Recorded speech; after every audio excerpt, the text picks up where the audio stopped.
Well, you know, folks, my parents used to always tell me, don't write a check that your ass can't cash.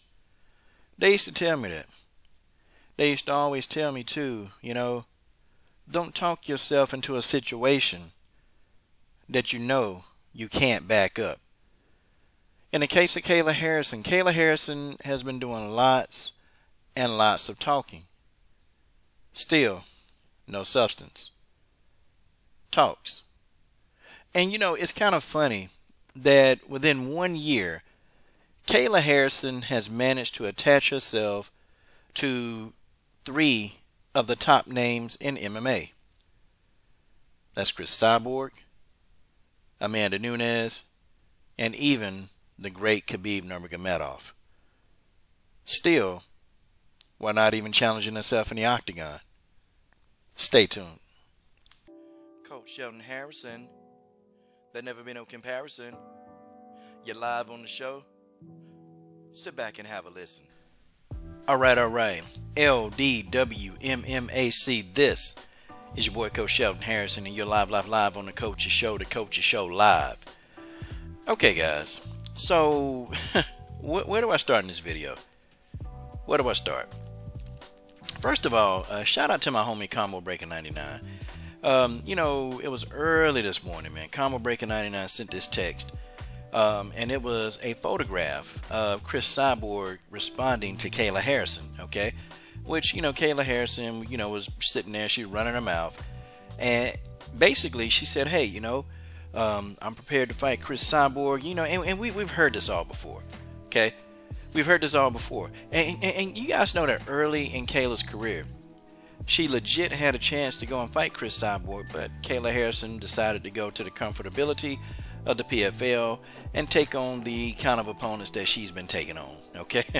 That's what Kayla Harrison been doing. And this is funny, man, because when Kayla Harrison learned that the PFL had canceled all their 2020 shows, and Kayla Harrison, they gave her permission to go out and fight under another organization to keep herself busy.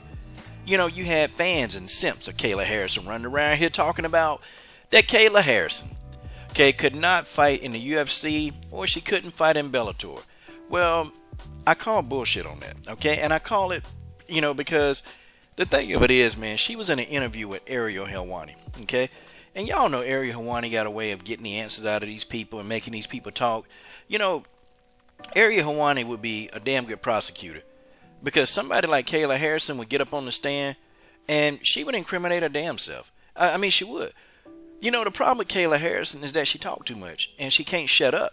And see, because of her inability to keep her mouth shut, we all know the truth. Okay, we legit know the truth. And so, he pretty much asked her, he said, hey, so what was the deal with this contract? He said, is it true that you couldn't fight in the UFC or Bellator? You know what Kayla said? Kayla said, well, I can't really talk about the details of the contract. It's a non-disclosure contract. But then she turned around and said, but Ali made some things happen. He put up a lot of magic, and, next thing I know, Ali had me a deal worked out with Invicta. Now, I started laughing at this because she left it up to interpretation that Ali could have worked her deal out anywhere. That Ali could have worked her deal out with Bellator or the UFC. But see, she said, but I can't talk about the details of the contract. Okay, cool. Ali got a good relationship with the UFC. He got a good relationship with Bellator. Him making a fight in the UFC was probably unlikely because Dana White don't do one fight deals. That's not what he does, okay? I think he only did that with one fighter, and that was Cindy Dandois. She had one fight in the UFC, and then he completely he didn't let her fight there again. Scott Coker has been known to do one fight deals, okay? That's what he does. And Scott Coker has come out several times, and I'm talking about even before Kayla Harrison started calling out Cris Cyborg this time, he's come out and said that, hey, whatever we need to do to make this fight happen, we'll make it happen. Let's make this fight. So Scott Coker is pretty much already like, hey, let's go ahead and let's get this fight done. Okay? So Kayla Harrison, still, shooting her mouth off. Okay? Just running her damn mouth. Can't shut up. Well, then she goes, well, yeah, well, I got put in Invicta, and Ali got me to fight in Invicta. And then he said, well, none of the girls wanted to fight me at a catchweight of 150. But, it was you, Kayla. It was you, Kayla, that you said that you would come down to 145 and you would still be dominant. This is what you said last year. You said you would drop down to 145 pounds, and you said that you would come down and whoop Cris Cyborg's ass. That's what you said.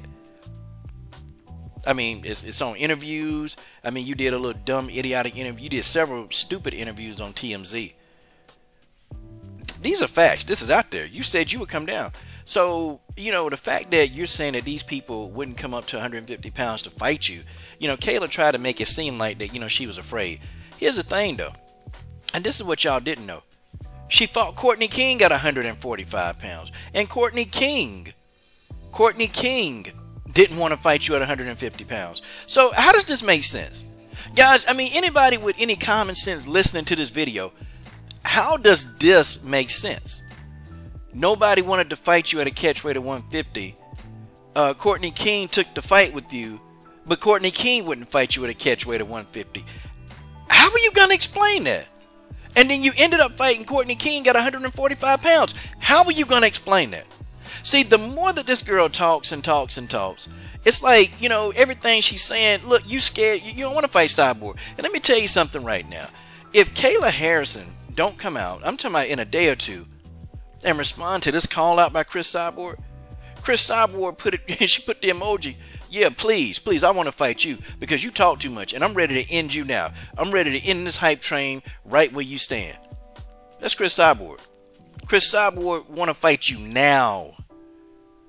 No. See, we don't need to wait. I mean, if you're a manager and in PFL, if they got so much confidence, hell, Scott Coker let you wear your PFL clothes too. Scott Coker will let you wear that stuff. Scott just wants to fight. Cris Cyborg wants to fight. And I'm talking about Cris said, come on, please. Because all you've been doing for, the last 18 months is running your mouth.